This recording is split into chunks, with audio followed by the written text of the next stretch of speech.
আল্লাহ নবী সাহাবী খলিফাতুল মুসলিমিন ওমরে ফারুক কি করলেন, ঈদের দিনেতে ওমরে ফারুক সাহাবীর আনন্দে আত্মহারা হয়ে যায়।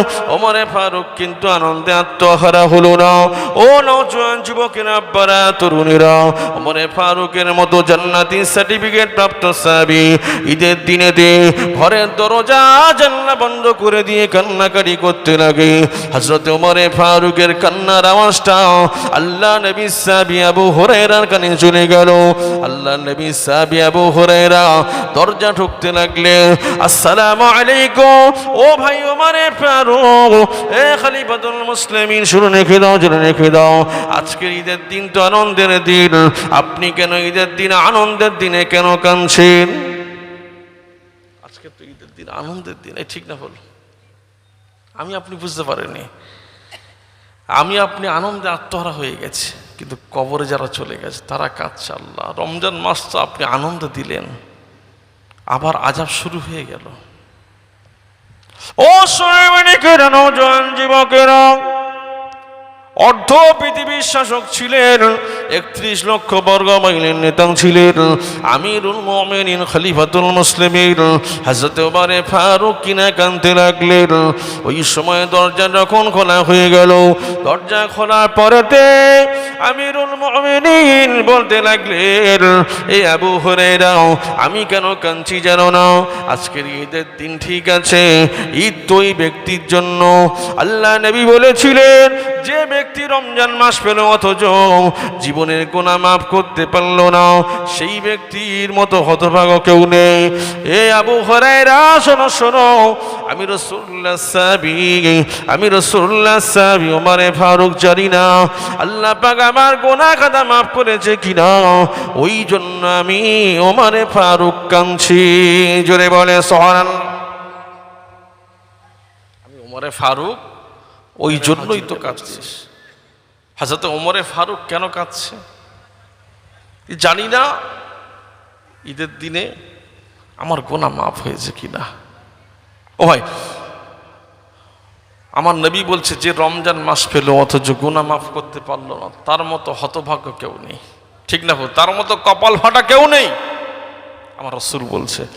আর ওমরে ফারুক বলছে, ঈদের দিন আমি কেন কাঁদছি, একটাই কারণে, আমি জানি না ওমরে ফারুক আমার গুনাহ মাফ হয়েছে কিনা। আমি ওমরে ফারুক জানি না আমার রোজাটা আল্লাহর দরবারে মকবুল হয়েছে কিনা। ভেবে দেখেন একবার, ওমরে ফারুকের মতো মানুষ বলছে আমার রোজাটা কবুল হয়েছে কিনা জানি না, তাই কাঁদছে। ও নওজোয়ান যুবকেরা, আব্বারা, তরুণেরা, শুনে রেখে দাও, জেনে রেখে দাও, কোন ওমরে ফারুক ছিলেন, যে ওমরে ফারুক রাস্তা দিয়ে গেলে ইবলিস শয়তান একদিন নয়, দুদিন নয়, বাবাজিরা 40 দিন ওই রাস্তায় যেত না। সেই ওমরে ফারুক বলতে লাগলেন, আমি জানি না আল্লাহ পাক আমার ইবাদত বান্দেগি কবুল করেছে কিনা, ওই জন্য আমি ওমরে ফারুক কাঁদছি। জোরে বলে সুবহানাল্লাহ। ও সোনামণিকেরা, নওজোয়ান যুবকেরা, ওমরে ফারুকের মতো সাহাবী যদি কাঁদতে থাকে, তাহলে আমাকে আপনাকে কাঁদতে হবে না। আল্লাহ পাক নবী জানিয়ে দিয়েছিলেন, আল্লাহ পাক নবী হায়াতে জিন্দেগিতে 10 জন সাহাবীকে জান্নাতের টিকিট দিয়েছিলেন, তার মধ্যে 2 নম্বর হলো হযরতে ওমরে ফারুক। জোরে বলেন 2 নম্বর, দ্বিতীয় হলো ওমরে ফারুক।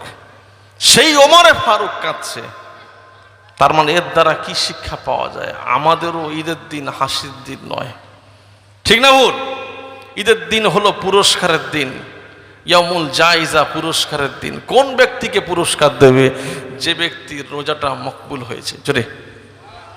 কিন্তু কি হয়েছে, ঈদের দিন সারা মাস রোজা রাখেন, ইবাদত করেন, ঈদের দিন একেবারে সলিমউদ্দিন মিয়া চোখে সরমা দিয়ে একেবারে ইস্ত্রি করা জামা পরে একেবারে ঈদগার প্রথম কাতারে হাজির। এই ঠিক না ভুল? এই এরকম আল্লাহর বান্দা আছে না নাই? রমজান মাসে কোনো ইবাদত নেই, ঈদের দিন একেবারে চোখে সরমা দিয়ে আতর মেয়া, এমন কানের তুলোটা এমন মেরেছে, সবুজ আতর, কথা বলছে, দিয়ে সাদা জামায় একবার আতরের দাগ লেগে বসে আছে, প্রথম কাতারে চলে গেছে। কথা বুঝছেন? ইবলিস শয়তান কিন্তু ছাড়া পেয়ে গেছে, ঠিক না বল? ঈদের দিন ছাড়া পেয়ে গেছে। আল্লাহ বলছে কি খবর কি এর?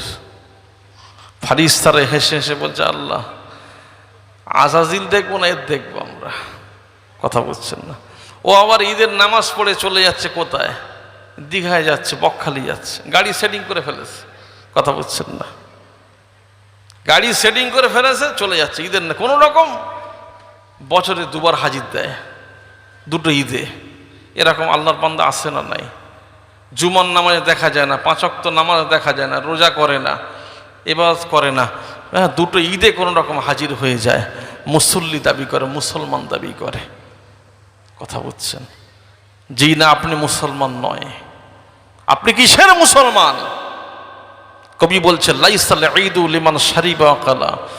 ওই ব্যক্তির জন্য তো ঈদ নয়। কোন ব্যক্তি? যে রমজান মাসে দিনের বেলা খেয়েছে, ঠিক না হল? তাহলে কোন ব্যক্তির জন্য ঈদ? ইন্নামাল ঈদু লিমান খাফা ইয়াউমা ঈদ।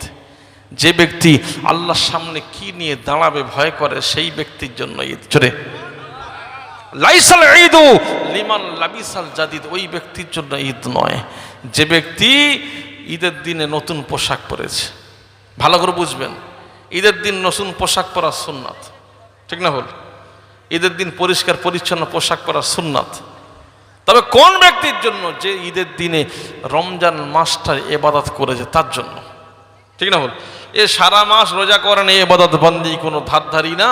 ঈদের দিন সুন্দর পোশাক পরে বলছে আল্লাহর পাকের মাহবুব বান্দারা। কবি বলছে লাইসাল ঈদু লিমান লাবিসাল জাদিদ। ওই ব্যক্তির জন্য ঈদ নয় যে রমজানের কোনো ধারধারি নয়, কিন্তু আল্লাহ পাক উম্মতের জন্য উপঢৌকন হিসাবে ঈদ দিয়েছে। ওই ঈদের দিনে সুন্দর পোশাক পরলো, ওর জন্য ঈদ নয়। ও সোনার মানিকেরা, নজন যুবকেরা, আব্বারা, তরুণেরা, শুনে রেখে দেন, জেনে রেখে দেন যে ওমরে ফারুকের কথা বলছিলাম। ওমরে ফারুক ঈদের দিনে কাঁদে। ওমরে ফারুকের কবরের ভয় ছিল। যে ওমরে ফারুক কবরস্থানের কাছে দাঁড়িয়ে দাঁড়িয়ে অজানয়ের কান্তের। আল্লাহ নবী সাহাবীরা জিজ্ঞাসা করলো, এ খলিফাতুল মুসলিমিন, ওমরে ফারুক তুমি কেন কাঁদো বলো দেখি? ও নজন যুবকেরা, আব্বারা, তরুণেরা, ওমরে ফারুক বলেছিল আউয়ালু মানজিলুম মানাজিলিল আখিরাহ। আল্লাহ পাকের নবী বলেছেন কবর হলো আখিরাতের প্রথম মঞ্জিল।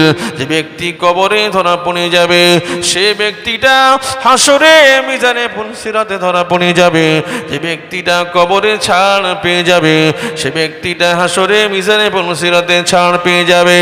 আমি ওমরে ফারুক জানি না আমার ইবাদতের বড়াই করে আমি কবরে মাপ পাবো কিনা, ওই জন্য কাঁদছি। আরো জোরে বলে সুবহানাল্লাহ। ভেবে দেখেছেন? জান্নাতি সার্টিফিকেট পেয়ে, জান্নাতের টিকিট পেয়েও কাঁদছে। জান্নাতের টিকিট পেয়ে কাঁদছে যে ওমরে ফারুক। শোনেন বাবাজিরা, একটু মনোযোগ দেন। অসুবিধা হচ্ছে নাকি? তাহলে কথা বলবেন না, কথা বললে সমস্যা হবে। যে ওমরে ফারুকের পাওয়ার কি ছিল? যে ওমরে ফারুক রাস্তায় গেলে শয়তান ইবলিস বলছে আমি যাই না, ওমর গিয়েছে। কথা বুঝছেন? ওমরে ফারুকের কথা কে শুনেছিল বাপ? ওমরে ফারুকের কথা নীলনদ শুনেছিল। কে শুনেছিল? ওমরে ফারুকের কথা নীলনদ, মিশরের নীলনদ শুনেছেন নাম? ওমরে ফারুকের কথা শুনেছিল। নীলনদে প্রতি বছর কিনা পানি, প্রতি বছর পানি কমে যায়। তখন কুসংস্কার ছিল সুন্দরী রমণী, সুন্দরী কুমারী মহিলাকে যদি বা নীল নদে ফেলে দেওয়া হয় পানি উঠে যায়। এটা একটা কুসংস্কার। ওমরে ফারুক খেলাফতকালে মিশরের গভর্নর ছিলেন হযরত আমর ইবনুল আস। আমর ইবনুল আসকে দায়িত্ব যখন তারা বলতে লাগলো মিশরের মানুষেরা নীল নদের পানি কমে গেছে, আমর ইবনুল আস প্রতি বছরের মতো এবছরেও একটা সুন্দরী রমণী দিতে হবে। আমর ইবনুল আস বলছে না, এটা হতে পারে না, এটা কুসংস্কার, দেয়া যাবে না। তাহলে কি করতে হবে? আমর ইবনুল আস চিঠি করেছে। কাকে? ওমর ফারুককে চিঠি করেছে। খলিফাতুল মুসলিমিন, এখানে প্রতি বছর নীল নদের পানি কমে যায়, একটা সুন্দরী রমণী দিতে হয়, এটা কি দেয়া যাবে? ওমরে ফারুক বলছে না, এটা হতে পারে না। তাহলে কি করতে হবে? ওমরে ফারুক বলছে, আমি একটা চিঠি দিচ্ছি। ওমরে ফারুক চিঠি লিখছে কাকে? নীলনদকে। এই আমর ইবনুল আস, শোনো, আমি ওমরে ফারুক চিঠি করছি, এই চিঠিটা নীলনদে গিয়ে ফেলে দেবে। চিঠিতে দুটো জিনিস লেখা ছিল। একটা হলো, চিঠিতে লেখা ছিল, যদি ব্যয় নীলনদ, যদি তুমি আল্লাহর তরফ থেকে পানি প্রবাহিত হও তাহলে তুমি হতেই থাকো, আর যদি বলো আমি নীলনদ আল্লাহকে মানি না, নিজের থেকে ইচ্ছায় পানি হই, তাহলে স্টে হয়ে যাও, থেমে যাও তুমি একচুরি বলে। ওই সময় এই চিঠিটা নিয়ে আমর ইবনুল আস গিয়ে বলছে, যারা বলেছিল কুমারী নারী দিতে হবে তাদেরকে বলছে ওমরে ফারুক চিঠি দিয়েছে। তারা বেধর্মী ছিল। তারা বলছে, আপনার কি মাথা খারাপ হয়ে গেছে গভর্নর সাহেব? কি বলছেন আপনি? এখানে প্রতি বছর নারী দিতে হয়। বলছেন না, চিঠি দিয়েছে কি? ওমরে ফারুক। ও সোনার মানিকেরা, নজন যুবকেরা, আব্বারা, তরুণেরা, শুনে রেখে দাও, জেনে রেখে দাও। ওই সময় আবু রব্বিল আস কি করলেন? ওমরে ফারুকের চিঠিটা নিয়ে চলে গেলেন। শত শত মানুষকে ডেকে বলতে লাগলেন, আল্লাহর বান্দারা শোনো শোনো, খলিফাতুল মুসলিমিন ওমরে ফারুক চিঠি দিয়েছে, ওমরে ফারুক নীলনদকে চিঠি দিয়েছে। শত শত মানুষরা হাজির হয়ে গেল নীলনদের কাছে দাঁড়িয়ে গেল। তো কি করা যায় দেখি, ওমরের চিঠির মধ্যে কি কারামত রয়েছে, ওমরের চিঠির মধ্যে কি অলৌকিকতা রয়েছে। ও সোনার মানিকেরা, নওজোয়ান যুবকেরা, আব্বারা, তরুণেরা, আমর ইবনুল আস যখন ওমরে ফারুকের চিঠিটা নিয়ে নীলনদের উপরে ফেলে দিল, কয়েক সেকেন্ডের ব্যবধানে আল্লাহর হুকুমে ওমরে ফারুকের কারামতটা এমন ছিল, সঙ্গে সঙ্গে নীলনদটা পানি ভরে গেল। আজ পর্যন্ত সে পানি কমে না। জোরে বলেন সুবহানাল্লাহ। আজ পর্যন্ত সে পানি কমে না। এটা হলো নীলনদকে, মিশরের নীলনদ ওমরে ফারুকের চিঠি শুনেছিল। জোরে। তাহলে ওমরের লেখার পাওয়ার কি ছিল? এই ঠিক না হল? ওমরে ফারুক কোন ওমরে ফারুক? যে ওমরে ফারুক মিশরের মদিনার গভর্নর, মদিনার রাষ্ট্রপতি। একবার মদিনায় ভূমিকম্প হয়েছিল, মনোযোগ আছে আপনাদের? মদিনায় ভূমিকম্প হয়েছিল, ওমরে ফারুক থাকতে পারলেন না। ওই সময় কি করলেন? একটা খেজুরের ডাল ভেঙেছে। ভালো করে বোঝেন, খেজুরের ডাল ভেঙেছে কে? ওমরে ফারুক। খেজুরের ডাল ভেঙে মারতে লাগলেন।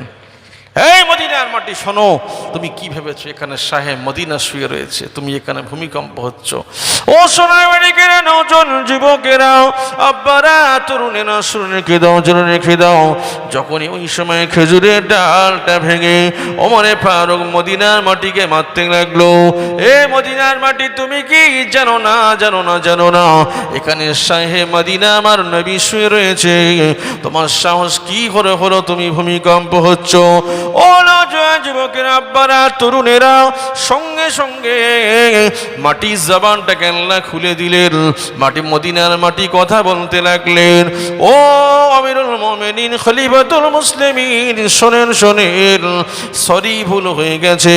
শুধু আজকের নয়, আজকের নয়, আজকের নয়, কিয়ামত পর্যন্ত কোনোদিন মদিনা মাটিতে আমি ভূমিকম্প হব না। আরো জোরে বলেন সুবহানাল্লাহ। ও নওজোয়ান যুবকেরা, আব্বারা, তরুণেরা, শুনে রেখে দাও, জেনে রেখে দাও।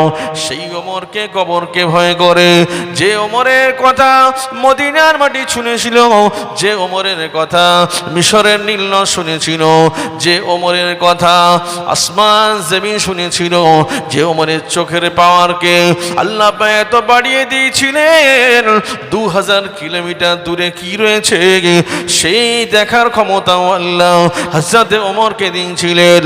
ও সোনার মানিকেরা, নওজোয়ান যুবকেরা, আব্বারা, তরুণেরা, কোরআনের 6666টা আয়াতের মধ্যে ওমরে ফারুক যে কথাটা বলেছে, আমার আল্লাহ পাক ওমরকে এতটা ভালোবাসতেন, ওমরের কথার উপরে সাদৃশ্য রেখে 24টা আয়াত শরীফটা ওমরের কথার সঙ্গে মিলিয়ে রেখে দিয়েছিলেন।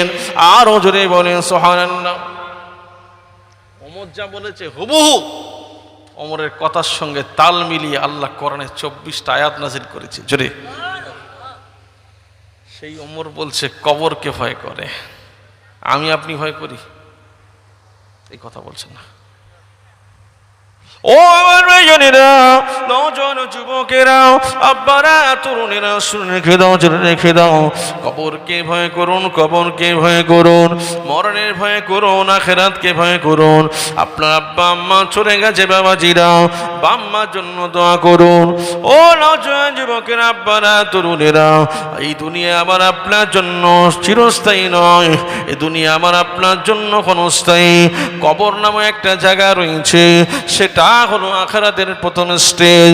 ও নবীর দিবানারা, শুনে রেখে দাও, জেনে রেখে দাও, আমাকে আপনাকে আজ মরলে কাল দুদিন হয়ে যাবে। ও নওজোয়ান যুবকেরা, আব্বারা, তরুণেরা, আল্লাহ পাক রব্বুল আলামিনের বান্দা বান্দিরা, শুনে রেখে দাও, জেনে রেখে দাও, কবরের চিন্তা আমাদের আপনার মধ্যে যদি থাকতো, তাহলে দুনিয়ার মধ্যে কোনো লোভ লালসা থাকতো না, দুনিয়ার মধ্যে অহংকারী করতাম না, দুনিয়ার মধ্যে তাকব্বুরি করতাম না। ঠিক না ভুল? কবরের ভয় যদি থাকতো এটা করতাম? আমি আপনি চিন্তা করছি কত লোকের ফাঁকি দেওয়া যায়। ঠিক না ভুল? কথা বলছেন না। ওমরে ফারুকের মতো ব্যক্তি একদিন ইবাদত করতে পারেনি বলে আল্লাহর দরবারে জিহব্বা ধরে কাঁদছে, আল্লাহ আমার জিহব্বা, আমি যদি মানুষকে বড় কথা বলে ফেলি তাহলে আমার জবানের কি তাসির থাকলো? ঠিক না ভুল? জিহব্বা ধরে কাঁদছে ওমরে ফারুক। একদিন ইবাদত করতে পারেনি, শরীর অসুস্থতার জন্য কেঁদে জারজার হয়ে যাচ্ছে।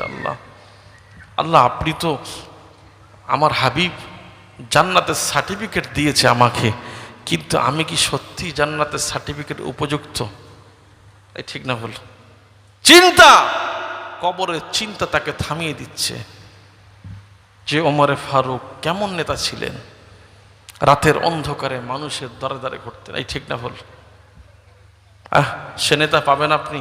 জি না, ভুলে যান, ভুলে যান আপনি। কথা বুঝছেন? আজকের আমাদের জন্য আফসোস হয়, আফসোস। আব্দুল মাতিন, আমাদের আফসোস হয়, আমরা কি সত্যি মুসলমান? এই ওয়াজ বুঝতে অসুবিধা হচ্ছে না তো? আমরা কি সত্যি মুসলমান দাবি করি? আমার নবী কত কাঁদতেন আমাদের জন্য।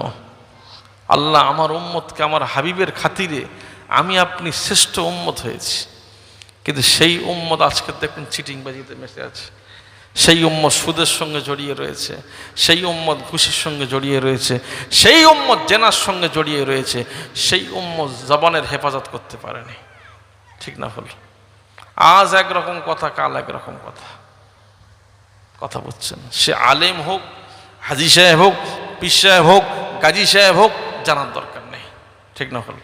কথার যদি আপনার তারতম্য না থাকে তাহলে আপনি সব বেকার হয়ে গেলেন। কথা বলতে গেলে আপনার কথার মাধুর্যতা আসতে হবে, কথা বলতে হবে আপনার কোরআন সুন্নাহর উপরে দাঁড়িয়ে বলতে হবে কথা। আপনি বেফাঁস কথা বললেন মানে শরিয়াত আপনাকে ছাড় দেবে না। ঠিক না ভুল? আপনার ক্ষমতা আপনাকে ছাড় দিতে পারে, শরিয়াত ছাড় দেবে না, মনে রাখবেন এটা। কথা বুঝছেন? ওমরে ফারুক কবরের চিন্তায় কেঁদে কেঁদে পাগল, ওমরে ফারুক আখিরাতের চিন্তায় পাগল। যে ওমরে ফারুক রাতের অন্ধকারে এলাকায় 31 লক্ষ বর্গ মাইলের নেতা বাপ, রাতের অন্ধকারে টহল দিত, কোন মানুষের খাওয়া হয়নি, কোন মানুষের কি সমস্যা দেখব আমি।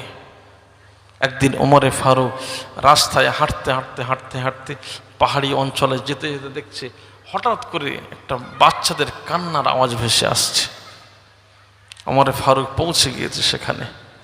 কি নেতা, কি রাষ্ট্রপতি, কি রাষ্ট্রপ্রধান দেখেন, পৌঁছে গেছে, দেখছে দূর থেকে 3টে বাচ্চা কাঁদছে, মা চুলে হাঁড়িতে পানি আর পাথর দিয়ে নাড়া দিচ্ছে। ওমরে ফারুক বলছে, মা জননী কি ব্যাপার, এত রাতে গভীর রজনী আপনার বাচ্চারা 3টে বাচ্চা কান্নাকাটি করছে, আর আপনি কিছু রান্না না করে পানি আর পাথরে নাড়া দিচ্ছেন কেন? তখন মার চোখ পেটে পানি চলে আসছে। ও ভাই, যে বাম্মা জানে সন্তানকে যদি কিছু মুখে তুলে নিতে না পারে এর চাইতে কষ্ট কিছু নেই। হযরত ওমরে ফারুক নিজের পরিচয়টা গোপন করে দিলেন। মা বলতে লাগলেন, ও আল্লাহর বান্দা, আপনি কে আমি জানি না। আজকের আমার দেশে এত অভাব অনটন আমার হতো না। আজকের ওমরে ফারুক খলিফা যদি না হতো তাহলে বরং ভালো হতো। ও যুবকেরা, আব্বারা, তরুণেরা, শুনে রেখে দাও, শুনে রেখে দাও। ওমরে ফারুকের পা থেকে মাটিগুলো যেন সরে যেতে লাগলো। ওমরে ফারুক গভীর রজনীতে নিজের চোখের পানিটাকে আড়াল করে দিয়ে বলতে লাগলো, ও মা, শোনেন শোনেন, আমি কিছুক্ষণ পরে আপনার কাছে আসছি। ছুটে ছুটে ছুটে ছুটে বাইতুল মালের কাছে চলে গেলেন। বাইতুল মালে গিয়ে যে বাইতুল মালের কর্মচারী ছিল আসলামকে বলতে লাগলেন, বাবা আসলাম, আটার বস্তাটা আমার মাথায় তুলে দাও। ও আসলাম ওই সময় বলতে লাগলেন, এ খলিফাতুল মুসলিমিন ওমরে ফারুক, না না না না না, এটা হতে পারে না, এটা আমি কর্মচারী, আমি আসলামের কাজ, আপনি আমার মাথায় তুলে দেন। না না না আসলাম, তুমি বোঝো না বাবা, আমি কোন জ্বালায় রয়েছি। ও সোনার মানিকেরা, নওজোয়ান যুবকেরা, আব্বারা, তরুণেরা, শুনে রেখে দাও, শুনে রেখে দাও। আসলাম ওই সময় আটার বস্তাটা আমিরুল মুমিনিনের মাথায় তুলে দিলেন। আমিরুল মুমিনিন আটার বস্তাটা নিয়ে গভীর রজনীতে ছুটতে ছুটতে ছুটতে ছুটতে ওই মহিলা দ্বারে হাজির হয়ে গেলেন। জোরে বলেন সুবহানাল্লাহ। মহিলার কাছে হাজির হয়ে গেল। ও মা, মহিলা, আমি এসেছি। কি ব্যাপার বলো বাবা, তুমি কেন ফিরে এসেছো? ও মা, মহিলা, আমি আপনার সন্তানেরা না খেয়ে রয়েছে, আমার হৃদয়কে নাড়িয়ে দিয়েছে, আমি এটা মেনে নিতে পারি না। ও মা, আমি আটা রুটি বানিয়ে দিচ্ছি, গোশত রান্না করে দিচ্ছি, মা আপনি আপনার সন্তানদেরকে খাইয়ে দেন। জোরে বলেন সুবহানাল্লাহ। ওমরে ফারুক নিজের নামটা, পরিচয়টা আড়াল করলেন। কে বাবা ছেলে আপনি? আপনার পরিচয়টা আমাকে দিয়ে দেন। আজকের মদিনার খলিফা যদি বা মদিনার রাষ্ট্রপতি যদি বা হযরতে ওমর না হয়ে আপনি যদি হয়ে যেতে পারতেন, তাহলে মদিনার মানুষেরা শান্তি থাকতো, আমি পরিমা অভাব অনটনে থাকতাম না। ও সোনার মানিকেরা, নওজোয়ান যুবকেরা, ওমরে ফারুকের দুটো চোখের পানি টস টস টস করে দাড়ি মোবারকটা ভিজে গেল। ওমরে ফারুক নিজের পরিচয়টা আড়াল করে রাখলেন। ও মা, বুড়িমা, শোনেন শোনেন, চিন্তার কোনো কারণ নয়। আগামীকাল রাজ দরবারে চলে আসবেন, খলিফা দরবারে চলে আসবেন, আমি ওমরে ফারুককে বলে আপনার জন্য বেশি কিছু আদায় করে দেব। জোরে বলে, চিন্তা নেই মা, আগামীকাল আসুন আপনি, আমি ব্যবস্থা করে দেব। ওমরে ফারুক হাঁটছে আর চোখ দিয়ে পানি টপ টপ করছে। কি নেতা দেখেছেন? আর পা তলাতে যেন মাটি সরে যাচ্ছে। আজকে ওমরে ফারুক, আমি খলিফা, আমার দরবারে আমার বাউন্ডারির ভিতরে একজন মানুষ না খেয়ে রয়েছে, আমি ওমর কিসের নেতা হয়েছি? আমি ওমর কিসের নেতা? আল্লাহ তো আমাকে ধরবে, গলায় দড়ি বাঁধবে। এই ওমর, তুমি কিসের নেতা, কিসের বাহাদুরি করছো? তোমার বাউন্ডারিতে একজন মানুষ না খেয়ে রয়েছে, বাচ্চার কান্না আসমান জমিন ভারী করেছে, তুমি কিসের নেতা হয়েছো ওমরে? ও আমার ভাইজানেরা, নওজোয়ান যুবকেরা, আব্বারা, তরুণেরা, শুনে রেখে দাও, শুনে রেখে দাও। ওমরে ফারুক ওই সময় কি করলেন? নিজের পরিচয়টা গোপন করে চলে গেলেন। রাত শেষ হয়ে গেল, দিন এসে গেল। ওমরে ফারুক কি করলেন? রাজ দরবারে রাষ্ট্রপতির চেয়ারে বসেছে। ওমরে ফারুক বৃদ্ধাকে বলেছিল, ও বৃদ্ধা, তুমি চলে যাবে, আমি ওমরে ফারুককে বলে দিয়ে আপনার জন্য ব্যবস্থা করে দেব। ও সোনা মানিকেরা, ও নওজোয়ান যুবকেরা, আব্বারা, তরুণেরা, ওই সময় ওমরে ফারুকের দরবারে দিনের বেলায় যখন মহিলাটা চলে গেলেন রাষ্ট্রপতি ওমরের সঙ্গে দেখা করবে, ওই যুবক ছেলেটা ওমরের কাছ থেকে যে পাইয়ে দেবে সে ধারণা নিয়েছিল। ও নবীর বোনেরা, শুনে রেখে দাও, জেনে রেখে দাও, যখনই দেখতে লাগলেন ওমরে ফারুকের চেয়ারে যে ব্যক্তিটাকে দেখেছি, ওই ব্যক্তি তো গত রাতে আবার আটার বস্তা মাথায় করে নিয়ে রুটি বেলে দিয়ে গোস্ত রান্না করে দিয়ে আমার সন্তানদের জন্য খাওয়ার ব্যবস্থা করে দিয়েছিলেন। ও নওজোয়ান যুবকের আব্বারা, তরুণীরা, শুনে রেখে দাও, জেনে রেখে দাও, ওই মহিলাটা ওমরে ফারুককে চেয়ারে দেখে নিজে লজ্জায় মুখটা ঢেকে দিলেন, আল্লাহর দরবারে দুহাত তুলে দরখাস্ত করলেন, ও রব্বুল আলামিন, আল্লাহ পাক, আল্লাহ তাআলা, ও রব্বুল আলামিন, আল্লাহ পাক, আল্লাহ তাআলা, আমি মহিলা বুঝতে পারি না, মানুষকে চিনতে ভুল করেছিলাম, আমি মহিলা বুঝতে পারি না, মানুষকে চিনতে ভুল করেছিলাম, ওই ব্যক্তি তাহলে ওমরে ফারুক বুঝতে পারি না, আল্লাহ ওকে তামাম পৃথিবীর শ্রেষ্ঠ বাদশাহী ক্ষমতা তুমি দান করো। আরো জোরে বলেন সুবহানাল্লাহ। ও নবীর দিওয়ানারা, শুনে রেখে দাও, জেনে রেখে দাও, ওমরে ফারুক নিজের চেয়ার থেকে দাঁড়িয়ে দেখলেন বৃদ্ধা মহিলাটা দূর থেকে যেন কি হাত ইশারা করে, আর দুটো চোখ দিয়ে পানির টোসা গড়িয়ে পড়ে। ওমরে ফারুক ডেকে পাঠালেন, ও মা এসো, এসো মা, এসো, এসো মা, এসো, এসো, আজকের আমি ওমরে ফারুক, আমি তোমার খোঁজ নিতে পারি না কেন? ও মা শোনেন, শোনেন, আজকে শুধু তুমি নয়, আরো কত মহিলা, কত মানুষ রয়েছে, কত বাচ্চা রয়েছে, তারা না খেয়ে রয়েছে, আমি ওমরে ফারুক খুঁজতে পারি না, আমি ওমরে ফারুক খোঁজ খবর নিতে পারি না। ও মা, কিছু মনে ব্যথা নেবেন না, আপনি আমার জন্য দোয়া করুন, আল্লাহ পাক যেন আপনার জন্য আমাকে কাঠগড়ায় না দাঁড় করায়। ও মা, আর কি দরকার আছে বলো দেখি, বলো দেখি, বলো দেখি, আমি ওমরে ফারুক, আপনার জীবনে যত অভাব রয়েছে, আপনার সন্তানদের যত চাহিদা রয়েছে, আমি ওমরে ফারুক পূরণ করে দেব। আরো জোরে বলেন সুবহানাল্লাহ। ভেবে দেখেছেন এরকম নেতা দরকার আছে না নাই? ও নওজোয়ান যুবকেরা, আব্বারা, তরুণেরা, এরকম নেতা তামাম পৃথিবী শেষ হয়ে যাবে, পাওয়া যাবে না। বাবাজিরা, হাত ধরে পা ধরে বলে যায়, আজকের আমার আপনার নেতা মুখে এক কথা বলে, কাজের সঙ্গে মিল থাকে না। ও সোনার মানিকেরা, সামনে ইলেকশন আসছে বাবাজিরা, আমি আব্দুল মাতিন কোনো পার্টির পক্ষে নয় বাবাজিরা, আপনার ভোটটা হলো আমানত, আপনার যাকে ভালো লাগে তাকে ভোট দেবেন, কিন্তু মুসলমান মার খেলে হবে না, ঠিক না ভুল? ঠিক না ভুল? আজকের মুসলমান, আমাদেরকে ফুটবলার হওয়া দরকার ছিল, আমরা তো ওমরে ফারুকের উত্তরসূরি, কিন্তু না, আজকের আমি আপনি মুসলমান ফুটবল হয়ে গেছি, যে সে আমাকে ব্যবহার করে লাথি মারছে, ঠিক না ভুল? যে সে ব্যবহার করে লাথি মারছে, জি না, হাত ধরে পা ধরে বলে যাই, আপনার যাকে পছন্দ তাকে দেবেন, কোনো অসুবিধা নেই, কিন্তু মনে রাখবেন ভোটের চাইতে আপনার জীবনের মূল্য অনেক বেশি। এই ঠিক না ভুল? আপনি ভোট দিতে গিয়ে পতাকা ধরে নাচানাচি করতে গিয়ে যেন জীবনটা না খোয়ান। আপনার দিকে তাকিয়ে রয়েছে আপনার সন্তান, আপনার দিকে তাকিয়ে রয়েছে আপনার বাম্মা, আপনার দিকে তাকিয়ে রয়েছে আপনার স্ত্রী, ঠিক না ভুল? কথা বুঝছেন না? ও ভোট নিয়ে মজা নিয়ে ছেড়ে দেবে, কিন্তু আপনার কিছু হয়ে গেলে আপনার পরিবারের খেসারত কে দেবে? এই ভুল বলছি নাকি?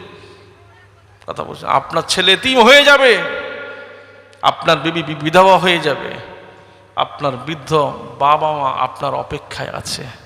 কথা বুঝছেন? হাত ধরে পা ধরে বলে যায়, মুসলমান আমাকে আপনাকে সচেতন হতে হবে। কথা বুঝছেন না? ও সোনার মানিকেরা, নওজোয়ান যুবকেরা, আব্বারা, তরুণেরা, আমাকে আপনাকে কবরের চিন্তা করতে হবে, আমাকে আপনাকে আখিরাতের চিন্তা করতে হবে। আল্লাহ নবী সাহাবী ওমরে ফারুক মানুষের দ্বারে দ্বারে ঘুরতেন কেন? ও রব্বুল আলামিন, আল্লাহ পাক, আল্লাহ তাআলা, আমি ওমরে ফারুককে আপনি 31 লক্ষ বর্গ মাইলের নেতা বানিয়েছেন আল্লাহ, আপনি আমাকে 31 লক্ষ বর্গ মাইলের নেতা বানিয়েছেন আল্লাহ, আমি ওমরে ফারুকের যোগ্য কিনা জানি না। কাল কিয়ামতের দিনে যদি বা একটা কুকুর, যদি বা অবলা জন্তু যদি আমার নামে নালিশ করে দেয় আল্লাহ, আমি ওমরের খেলাফতে খেতে পারি না, আমি ওমরের খেলাফত কানে খেতে পারি না, তাহলে আল্লাহ আপনি আমি ওমরে ফারুকের সমস্ত শাসন ক্ষমতা বেকার হয়ে যাবে। আল্লাহ আমি ওমরে ফারুককে কাঠগোলায় দাঁড় করাবেন না। আপনি আমি ওমরে ফারুককে আমি আমার দায়িত্বগুলো যেন মানুষের সঙ্গে শেয়ার করে নিতে পারি। ও নবীর দিবানারা হাতে ধরে পা ধরে বলে যায়, আপনি আজকের আমার আপনার জন্য ওমরে ফারুককে জীবনী ফলো করতে হবে। ওমরে ফারুক কতটা ন্যায় ছিলেন, ওমরে ফারুক কতটা সততা ছিলেন, ওমরে ফারুক সত্যের সঙ্গে কিভাবে দাঁড়িয়ে গিয়েছিলেন। ওমরে ফারুক কোনোদিন বাতিলের সঙ্গে কোনোদিন আপোষ করার নাম নেয়নি। ও নবীর দিবানারা হাতে ধরে পা ধরে বলে যায়, আজকের আমাকেও আপনাকে দাঁড়িয়ে থাকতে হবে, সত্যের পক্ষে থাকতে হবে, অন্যায়ের সঙ্গে কোনো আপোষ করতে পারি না। এটা হলো ওমরের শিক্ষা, এটা হলো নবীর শিক্ষা, এটা হলো কারবালার শিক্ষা, এটা হলো হোসাইনের শিক্ষা। জোরে বলেন সুবহানাল্লাহ।